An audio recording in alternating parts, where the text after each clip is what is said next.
안녕하세요. 오늘도 사연살롱을 찾아주셔서 감사합니다. 저는 얼마 후면 결혼을 하는 30대 예비 신부입니다.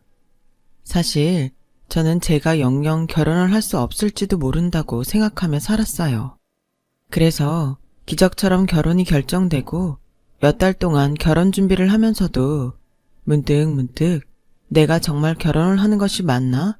하며 실감이 잘 나지 않을 때가 많았는데요. 막상 이렇게 결혼식이 코앞까지 다가오니 앞으로의 날들이 설레면서도 또 걱정이 되곤 하네요.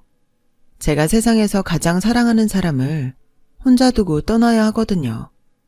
이제 막 결혼할 신부가 사랑하는 사람을 떠나야 한다니 표현이 좀 이상하게 들릴 수도 있을 것 같은데 고백하자면 제가 가장 사랑하는 사람은 예비 신랑이 아닌 저희 아빠예요.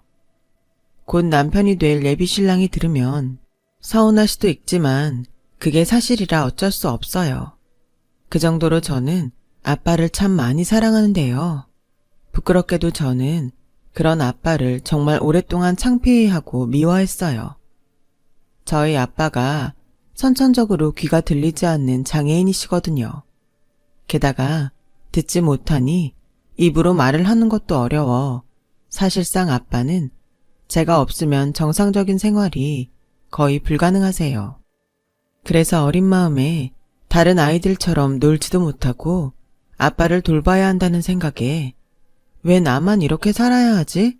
라는 불만을 갖던 때도 있었는데 오랫동안 그러면 안 되는 걸 알면서도 가능하면 제 친구들이 저희 아빠의 장애를 몰랐으면 좋겠다고 생각했어요. 하지만 아빠는 심각할 정도로 저밖에 모르는 딸 바보였고 저는 그게 제가 없으면 불편해서 그러는 거라고 생각했는데 어른이 되고 보니 그건 아빠가 저에게 줄 수 있는 최대한의 사랑 표현이었고 그걸 알았을 때는 제가 30대를 코앞에 둔 최근이랍니다. 저희 아빠는 비록 장애가 있지만 솜씨 좋기로 유명한 사진 기사예요. 저희 할아버지도 청각장애가 있으셨는데 사진 찍는 기술 하나는 기똥차서 가족들의 생계를 거뜬히 책임졌다고 하셨거든요. 그래서 저희 아빠는 일찍부터 할아버지의 가게와 기술을 물려받았다고 했어요. 그리고 본인 스스로 자기한테 장애가 있으니 세상 어떤 여자가 자기와 결혼을 하고 싶겠나 하는 생각에 일찍부터 결혼도 포기하고 오로지 사진 하나에만 매달렸다고 하더라고요. 그때 운명처럼 저희 엄마를 만나게 된 거예요.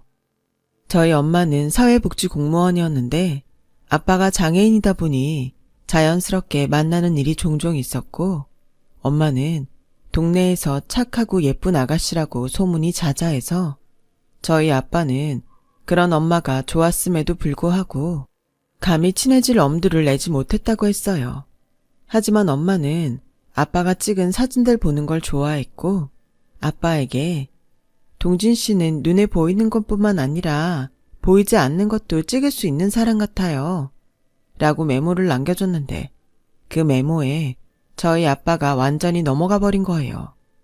사실 저도 아빠의 사진을 좋아하긴 해요. 보통 하나, 둘, 셋 하고 사진을 찍잖아요. 하지만 저희 아빠는 그 셋을 하기도 전에 이미 타이밍을 아는 사람이었고 그렇기 때문에 아빠의 사진은 별다른 보정 없이도 자연스러운 행복이 묻어나는데 아마도 저희 엄마가 그걸 가장 먼저 알아본 듯 했었죠. 그리고 아빠의 표현에 의하면 가랑비에 옷이 젖듯 엄마에게 마음을 전했다고 했는데 그게 먹혔는지 엄마도 그런 아빠를 좋아하게 됐다고 해요. 솔직히 믿음은 가지 않았어요. 누가 봐도 저희 엄마가 외모도 뛰어나고 아까웠거든요. 게다가 그렇게 연애가 시작돼서 결혼을 약속했을 때는 외갓집에서 그렇게 반대가 심했다고 하던데 외갓집은 사실 그때까지는 왕래를 하지 않아서 잘 몰랐지만 나름 재력과 사회적인 직위가 있었다고 했어요. 그래서 공무원인 엄마가 그저 외갓집과 비슷한 수준의 집에 시집가서 온실 속의 화초처럼 살길 바랬던 외할아버지는 저희 아빠를 보고 그야말로 대노를 하셨다고 하는데요. 오죽하면 엄마에게 당장 아빠와 헤어지지 않으면 부모 자식 간의 연도 끊겠다며 엄마를 집에서 내쫓았다고 했어요. 하지만 무슨 확신인지 저희 엄마는 아빠와 결혼을 감행했고 그 사이에서 제가 태어났는데 당시 제 기억으로는 5살인가 6살 정도에 엄마에게 이렇게 물었던 기억이 나요. 엄마는 왜 아빠랑 결혼했어? 우리 아빠는 말도 못하고 듣지도 못하잖아. 그리고 못생기고 뚱뚱해. 정인이는 아빠가 그렇게 보여? 엄마 눈에는 세상에서 가장 잘생겼는데. 거짓말. 아니야. 아빠는 말이야. 웃는 얼굴이 가장 멋있어. 꼭 피터팬 같아. 우리 정인이 피터팬 알아? 아빠는 세상에서 가장 순수한 피터팬이야. 저는 그때 당시 나름 동화책을 많이 읽는 어린이라 피터팬을 책에서 봤어요. 하지만 피터팬은 날씬하고 잘생겼기에 엄마가 말하는 그 뜻을 전혀 알지 못했는데요. 엄마는 아마도 아빠의 어린 아이 같은 순수한 마음이 좋아서 아빠와 결혼을 결심한 것 같아요. 그리고 그 사이에서 태어난 저는 어쩔 수 없이 한글을 배우기도 전에 엄마를 따라 수화를 배워야 했어요. 그래서 저희 집엔 지금까지도 조용하지만 격렬한 손짓 언쟁이 벌어지곤 한답니다. 저희 엄마는 참 대단한 사람이었어요. 직업도 직업이지만 얼마든지 고생하지 않고 편하게 살 수 있었는데 아빠를 선택한 것도 그렇고 결혼 후에도 도움이 필요한 사람들에게 힘이 되어주려 노력하며 사셨거든요. 그래서 동네 사람들은 저희 엄마를 참 좋아했고 칭찬도 많이 해주셨어요. 그렇기 때문에 저는 늘 엄마의 딸이라는 것이 가장 큰 자랑이었는데요. 솔직히 제가 어릴 때 또래 아이들 중에는 짓궂은 아이들이 꼭 있었기에 저는 종종 장애가 있는 아빠 딸이라고 놀림을 당하는 일이 있었죠. 그때마다 그런 아이들을 일일이 이루고 다닐 수 없었기에 어쩔 수 없이 동네의 작은 쌈딱이 되어야 했어요. 하지만 아이러니하게도 워낙 저희 엄마가 동네에서 인덕이 많다 보니 제가 더 많이 그 아이들을 때렸음에도 불구하고 저는 늘 사과를 받는 쪽이었어요. 그렇기 때문에 언제나 당당할 수 있었는데 제가 너무 엄마 찬스를 남용했던 건지 엄마가 제가 초등학교에 들어갈 무렵 유방암 진단을 받게 됐어요. 분명 엄마는 암을 이겨내겠다는 의지가 강했는데 하늘은 그런 엄마를 덜 고생시키고 싶었던 건지요. 1년의 투병생활 끝에 저희 엄마를 데리고 가셨어요. 엄마의 유언은 단 하나, 저에게 아빠의 목소리가 되어달라는 것이었어요. 그리고 무슨 마음이었는지 지금도 모르겠는데 엄마의 장례식이 있던 날 처음 본 외할머니와 저희 아빠는 저에게 외갓집에 가서 사는 것이 좋겠다며 저를 보내려고 했고 저는 울며 불며 그리고 악을 쓰며 아빠와 살겠다고 고집을 피웠는데요. 외갓집에 가면 엄마와 했던 약속을 지킬 수 없다는 생각뿐이었어요. 그리고 그 후부터는 그날의 제 선택을 후회하며 아빠와 그리 편안하지 못한 생활을 하기 시작했는데 사춘기가 된 저는 유독 고집스러운 아빠와 부딪힐 때면 내가 그때 확 외할머니를 따라갔어야 했는데 라는 말을 달고 살았어요. 결단코 진심은 아니었죠. 그냥 그때는 그게 제 유일한 무기였던 거예요. 하지만 자존심도 세고 고집도 셌던 아빠는 제가 그런 말을 하면 꼭 이틀은 삐져 있었어요. 그 이상은 가지 못했어요. 저희 아빠는 사실 사진 찍는 기술 외에는 할 수 있는 일이 정말 하나도 없거든요. 게다가 아빠는 마음도 약해서 바보처럼 다른 사람들에게 속는 경우도 많았어요. 제가 초등학교 졸업하기까지도 2번인가 큰 사기를 당할 정도였죠. 지금도 그때를 생각하면 정말 아찔하기만 한데 집에 사진기 빼고는 돈 되는 건 다 팔 정도였으니 얼마나 힘들었는데요.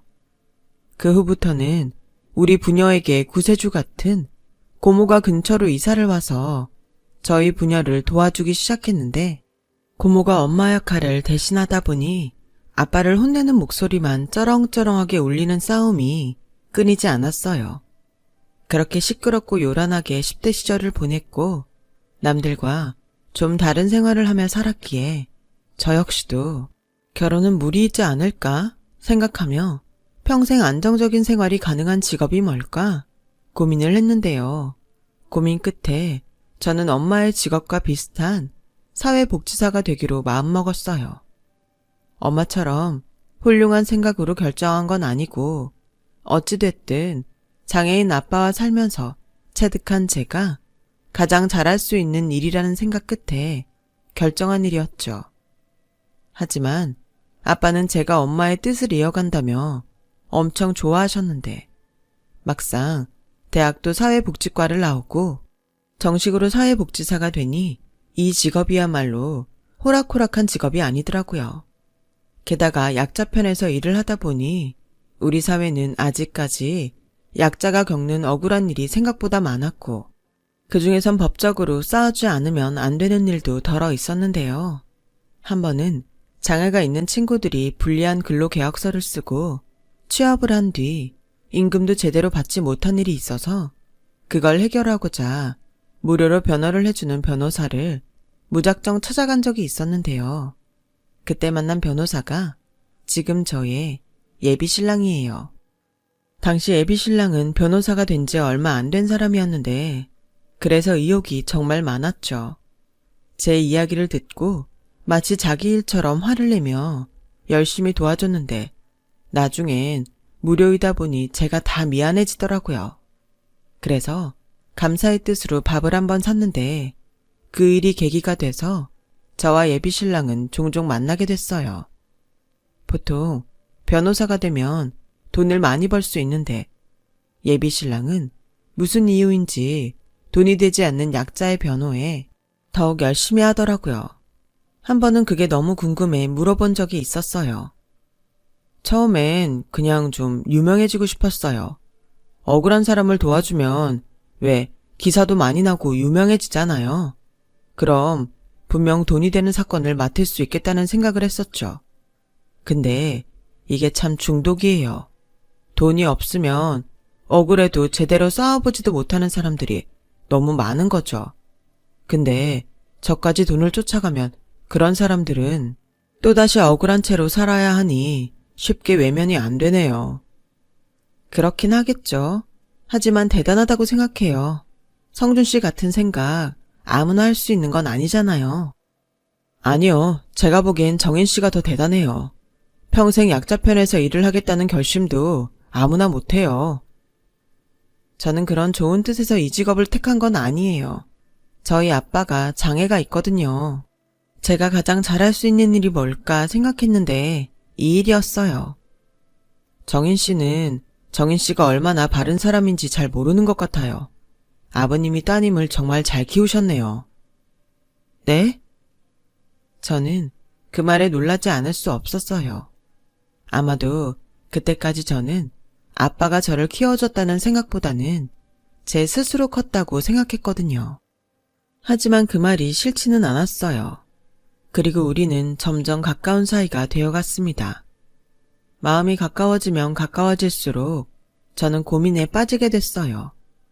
그 남자는 생각도 없는데 저 혼자 김칫국부터 마시는 것 같아서 내색하진 않았지만 어쨌든 상대는 변호사고 저는 장애가 있는 아빠가 있으니 만약 우리 둘 사이가 깊어지면 상처받는 쪽은 제가 될 것이 분명했거든요. 하지만 좋아하는 사람에게 마음이 가는 건 사람의 힘으로는 막아지지 않더군요. 제가 한숨 쉬는 날이 많아지자 아빠는 무슨 일이 있냐며 심각한 얼굴로 물었는데 그 이유를 아빠한테는 설명할 수 없었어요. 그래서 별일 아니라고 했는데 아빠는 육감적으로 제가 좋아하는 사람이 있다는 걸 알았는지 열심히 소화로 졸지 말고 고백해. 너는 엄마 닮아서 충분히 예쁘니까 무조건 그놈이 좋아할 거야. 라고 말을 하는데 아빠는 제 속도 모르면서 자기 딸이 드디어 연애를 한다며 혼자 신이 나셨어요. 그리고 얼마나 동네에 방네 소문을 내고 다녔는지 퇴근을 하고 동네를 걸으면 여기저기서 남자친구 잘생겼냐고 묻는데 곤란해 죽는 줄 알았죠. 저희 동네는 요즘은 보기 드물게 서로가 서로의 이웃이자 가족들인 사람들이고 아빠와도 오랜 시간 함께 하신 분들이라 아무리 듣지 못하고 말하지 못해도 그런 소소한 일들을 공유하시는데 하필 그게 불확실한 저의 연애였던 거예요. 그리고 저희 가게 옆 건물의 기사식당에서는 계약 기간이 끝나지 않았음에도 주인이 이사 비용을 줄 테니 무조건 나가라고 하는 통에 저에게 아는 변호사를 좀 소개해달라고 부탁을 하셨고 제가 아는 변호사가 그 사람밖에 없으니 부탁을 한 게 어쩌면 저와 예비신랑을 엮어준 꼴이 되었네요. 예비신랑은 처음으로 돈을 받고 일을 하는 거라 무척이나 열심히 했어요. 그래서 해당 가게도 자주 방문했고 옆 건물이다 보니 저희 아빠와도 종종 만났던 모양이었죠. 저도 모르는 사이에 벌써 친해져 있었는데요. 저희 아빠가 다른 건 몰라도 음주를 정말 좋아하거든요.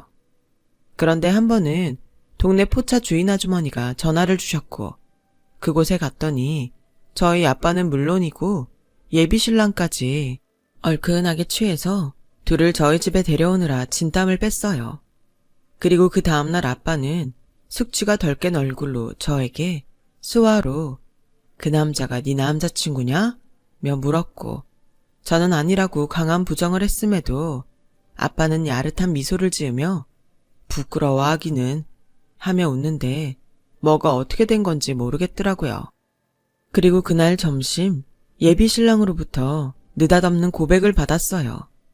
그리고 그 전날 포차에서 예비신랑이 저희 아빠에게 열심히 연애 상담을 했고 저에게 그랬듯 예비신랑에게도 용기와 힘을 불어넣어줬는데 그 효과가 빨리도 있었던 거죠. 저는 싫지 않았어요. 사실 저는 20대를 거진 다 보내도록 제대로 된 연애를 하지 못했었거든요.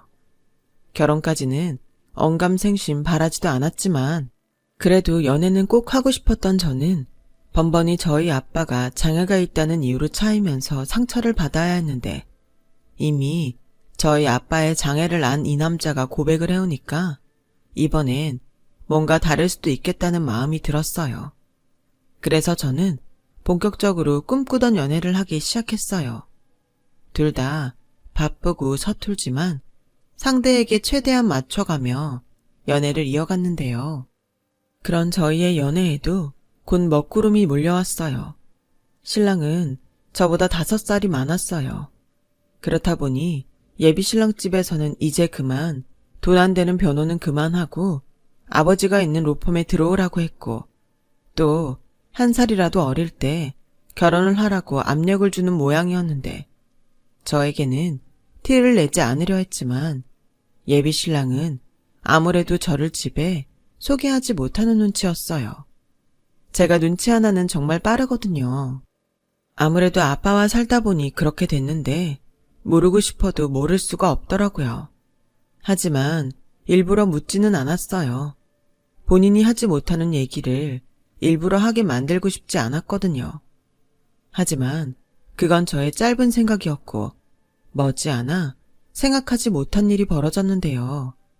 그날은 토요일이었고 예비신랑은 돌아가신 어머니의 길이라 만나지 못해 모처럼 아빠의 사진관 일을 돕고 있었는데요. 예비신랑의 아버지가 무작정 저를 찾아왔어요. 이렇게 불쑥 찾아와서 미안해요. 정인씨 맞죠? 나 성준이 예비되는 사람입니다. 지금의 저희 예비 시아버지는 정중하게 인사를 했지만 표정은 그다지 좋지 않았고 저보다도 저희 아빠를 한참 동안 보셨는데 불쑥 이런 말을 하시더라고요. 나가서 따로 얘기를 하는 게 예의인 건 알지만 내가 오늘은 좀 바쁜 날이라 여기서 그냥 말할게요. 어차피 아버님은 귀가 안 들리시니까. 네? 그건 어떻게? 들었는지 모르겠지만 나도 변호사고 내 아들이 누굴 만나는지 어떤 집의 딸인지 아는 건 그리 어렵지 않은 일이에요. 단도직입적으로 말할게요. 내 아들이랑 헤어져요. 난 아가씨 같은 여자를 며느리로 삼을 수 없어요. 저기 나가서 말씀하시죠. 여기엔 저희 아빠도 계셔서. 어차피 못 들으실 텐데 속전속결로 하죠. 내 아들과 순순히 헤어진다면 그거에 대한 답례는 할게요. 그 순간 저는 누군가 저의 머리를 망치로 치는 것 같은 기분이었어요. 저희 아빠는 무슨 일인지 눈이 동그래지셨고 예비 시아버지라는 분은 저희 아빠가 듣지 못하니 상관없다는 듯 당신 말을 쏟아내는데 순간 저도 욱하는 감정이 밀려오더라고요. 알겠어요. 하지만 이건 예의가 아닌 것 같습니다. 나가세요. 저희 아빠 아무리 듣지 못해도 입모양이랑 표정 보면 다 아세요. 성준 씨는 마음이 따뜻한 사람인데 아버님은 그런 분이 아니신 것 같네요. 네, 헤어질게요. 저도 그쪽 같은 분이랑은 엮이고 싶지 않네요. 감사 표시 필요 없습니다. 다신 여기 오지 마세요. 저는 거의 내쫓다시피 예비 시아버님을 가게 문 밖으로 떠밀었어요. 분명 그때까지는 이렇게 가족으로 엮일 일이 없다고 생각했거든요. 하지만 좋아했던 사람과 이런 식으로 헤어져야 한다는 것이 저는 내심 힘들었고 저희 아빠는 화가 난 듯 저에게 수화로 다그치셨는데요. 저 사람 누구야? 혹시 성준군 아버지야? 왜, 이 아빠가 장애가 있어서 헤어지래? 아빠가 쫓아가서 따질까? 저는 아빠의 수화를 보고 더욱 속이 뒤집혔어요. 그러면 안 되는데 저도 아빠에게 상처를 주고 말았죠. 아빠가 쫓아가면 뭐가 해결돼? 아빠는 못 듣고 말도 못하잖아. 됐어. 이런 일이 처음 있는 줄 알아? 처음부터 나 같은 게 무슨 연애를 해. 그냥 이렇게 혼자 늙어 죽을 거야. 저는 그때 아빠가 저 몰래 눈물을 훔치던 모습을 잊지 못해요. 분명 듣지 못했을 텐데 아빠는 이미 제가 한 이야기를 다 아는 듯 잔뜩 풀이 죽어 있었거든요. 다음 날 자신의 아버지로부터 저를 정리했다는 소리를 들은 예비신랑은 짐가방을 싸들고 저를 찾아와 미안하다며 용서를 빌었어요. 자기야, 미안해. 엄마 기일에 아버지가 자기를 찾아갈 줄은 몰랐어. 우리 아버지가 무슨 말을 했는지는 모르겠지만 다 잊어버려. 나 정인이 너 아니면 아무하고도 결혼하지 않을 거야. 이미 그렇게 다 말씀드린 건데 내가 자기 원하는 대로 안 되니까 자기를 찾아간 것 같아. 정말 미안해. 있잖아. 사실 나도 결혼까지는 무리라고 생각했어. 쉽지 않아. 누구보다 내가 더 잘 알지. 근데 나는 몰라도 우리 아빠 상처받는 꼴은 못 봐. 그날 당신 아버지 우리 아빠 안 들린다고 면전에서 당신 하고 싶은 말 다 하고 가셨어. 사람을 어떻게 그런 취급을 해. 미안해. 우리 아버지도 원래는 그렇게까지 하는 사람은 아닌데. 자식 일이니 그러셨겠지. 우리 그냥 여기까지 하자. 어차피 이 이상 더 가는 건 상처받는 일밖에는 없는 것 같아. 헤어져. 저는 그 후 실연의 후유증으로 먹지도 자지도 않고 일만 했어요. 아무것도 안 하고 있으면 저절로 그 사람이 떠오르니까 정말 일주일은 일만 했던 것 같아요. 그러자 일주일 만에 무려 6kg이나 빠졌고 저희 아빠는 그런 제가 쓰러질까 또 전전긍긍하며 너 그러다 쓰러져. 쓰러지면 지는 거야. 최고의 복수는 잘 먹고 행복하게 사는 거지. 이러고 있으면 안 돼. 라고 하시더라고요. 저는 아무런 대꾸도 하지 않았는데요. 그러자 저희 아빠가 비장의 카드를 꺼내고 말았어요. 너 독립해. 이제부터 너도 나도 각자 살자. 너한테 집만 될 바에는 나야말로 혼자 살래. 왜? 그나마 있는 가게도 사기당해서 홀랑 날리게? 그리고 아빠가 나 없이 어떻게 살아? 간단한 볼일도 나 없이는 못 보면서. 아니야, 할 수 있어. 아빠는 너한테 보호를 받는 게 아니라 너를 보호하는 거야. 내가 보호자라고. 무시하지 마.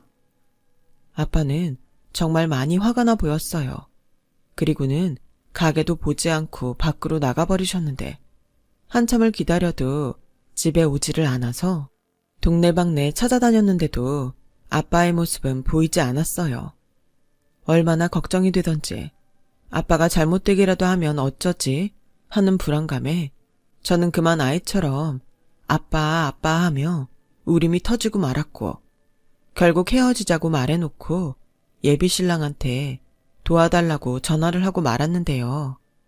집에 들어가지 않고 사무실에서 쪽잠을 자며 생활하던 예비신랑은 저의 전화에 슬리퍼를 거꾸로 신었다는 것도 까먹고 달려와 저와 함께 저희 아빠를 찾아다녀줬어요. 그리고 동네 이웃까지 모두 동원돼서 아빠를 찾은 끝에 아빠를 봤다는 이발소 아저씨의 말에 따라 설마 하는 마음으로 엄마의 낙골당을 찾았는데요. 아빠가 거기서 깡소주를 드시고 계셨어요. 아빠, 여기서 뭐해? 걱정했잖아. 저는 그만 안도의 눈물이 터져 나왔고 그렇게 아빠를 끌어안고 울었는데요. 예비신랑은 수화를 언제 배웠는지 걱정하지 마세요. 저 정인이랑 꼭 결혼할 거예요, 아버님. 하고 말했고 그렇게 저희 셋은 낙골당을 나왔어요. 그날로 예비신랑은 저희 집에서 생활하게 됐어요. 분명 예비 시아버님이 아시면 난리가 날 일이었지만 어쩐지 이 사람이라면 괜찮을 것 같은 느낌이 들었죠. 그렇게 일주일 정도가 지날 무렵 또다시 예비 시아버지는 저희 아빠 가게로 그야말로 쳐들어오셨어요. 이봐요 아가씨, 그때 분명 자기 입으로 우리 애랑 헤어진다고 하지 않았나? 한 입 가지고 두 말합니까? 왜? 우리가 좀 가진 게 많아 보이니 내 아들 꿰어서 어떻게 해보고 싶나? 아버지, 무슨 말을 그렇게 하세요. 정인이 우리 집에 대해서 아무것도 몰라요. 이런 순진한 놈, 넌 그 말을 믿어? 그리고 생각을 해봐 이놈아. 네가 저 여자랑 결혼해서 애를 낳으면 그 애는 멀쩡하다는 보장 있어? 이게 다 너를 걱정해서 하는 소리잖아. 그때였어요. 저희 아빠가 주방에서 소금 포대를 가지고 오더니 예비 시아버지를 향해서 뿌리기 시작했고 경황 없이 소금 세례를 맞은 예비 시아버지는 소금을 피해 뒷걸음질을 치셨는데 그만 뒤에 있던 상자들을 건드려서 상자들과 함께 넘어지고 말았어요. 상자 안에는 사진관 앞에 샘플로 걸어놓았던 사진 액자들이 가득했는데 그게 쓰러지는 바람에 큰 소리가 났죠. 그리고 예비 시아버지가 화가 나서 자리에서 일어나려는 그 순간 상자 속에서 무언가 발견한 듯 멈칫하셨는데요. 그곳에서 어떤 여자분의 독사진을 꺼내 드시고는 이 사진이 왜 설마 우리 집 사람 사진을 여기서 찍었나요? 라고 어리나간 듯 말씀하셨고 그 사진을 본 예비신랑 역시 놀란 듯 사진을 받아들었는데 저희 아빠가 그 사진을 보고 생각난다는 듯 소금을 내려놓고 수화로 이렇게 말씀하셨어요. 곱게 차려입은 어떤 여자분이 세상에서 가장 예쁜 영정사진을 남기고 싶다고 찾아왔었어요. 그리고 우리 아내 생각이 나서 제가 공을 들여 사진을 찍어줬는데 완성된 사진을 가져간 날 그 여자분이 많이 울고 가셨답니다. 가족이 너무 보고 싶다고요. 저는 아빠의 그 말을 두 사람에게 통역했는데 그러자 두 부자가 저희 아빠의 손을 꼭 잡고 흐느껴 울기 시작하더니 그 뒤 저희 넷은 처음으로 마주 앉게 되었고 아까와는 사뭇 다른 분위기 속에서 대화를 하기 시작했어요. 죄송합니다. 제가 집사람을 보내고 아들 하나 있는 거 잘 키우고 싶어서 그만 실례를 범했습니다. 제 아내 마지막 사진을 찍어주신 분인 줄도 모르고 저희 아내가 마지막으로 남길 사진이 너무 잘 나왔다며 참 오랜만에 웃었어요. 그때 너무 오랜만에 아내가 웃어서 누군지 모르지만 참 감사하다고 생각했었는데 그게 정인 씨 아버님이셨네요. 몰라 봬서 정말 죄송합니다. 저희 엄마가 오랫동안 아프셨거든요. 그런데 저희에게 말도 하지 않고 혼자 영정사진을 찍었다고 해서 속상했는데 그때 엄마가 굉장히 훌륭하고 좋으신 분이 사진을 찍어줘서 너무 감사했다고 하셨어요. 그러자 저희 아빠는 당신 지갑에 늘 가지고 다니는 저희 엄마 사진을 꺼내 보여주면서 아내 없이 혼자가 된 그 기분을 자기도 너무 잘 안다고 말씀하셨고, 예비 신랑에게는 좋은 엄마가 있어서 잘 큰 것 같다고 정성을 담아 수화로 말씀하셨는데, 그 뒤로는 조금씩 저희 아빠와 예비 시아버지의 마음이 통하기 시작했는지 곧 그날을 계기로 저희 두 사람은 결혼 승낙을 받게 되었고, 얼마 전 청첩장까지 나오면서 모든 준비가 끝났어요. 더 이상 준비할 것이 없다고 생각하니까 이제는 조금씩 제가 시집을 간다는 실감이 나고 있는데, 막무가내 고집불통 저희 아빠가 혼주 자리에 앉지 않고 당신이 결혼식 사진을 찍겠다며 고집을 피우고 계신답니다. 내가 고아야? 혼주 자리에 아빠가 있어야지. 난 아빠 딸인데. 네 사진은 내가 제일 잘 찍어. 네가 태어난 순간부터 지금까지 네 사진은 내가 담당이라고. 근데 웨딩드레스 입은 네 사진을 남한테 맡겨? 절대 그럴 수 없어. 얘, 냅둬라. 네 아빠 한번 고집 피우면 끝장을 보는 거 정인이 너 모르냐?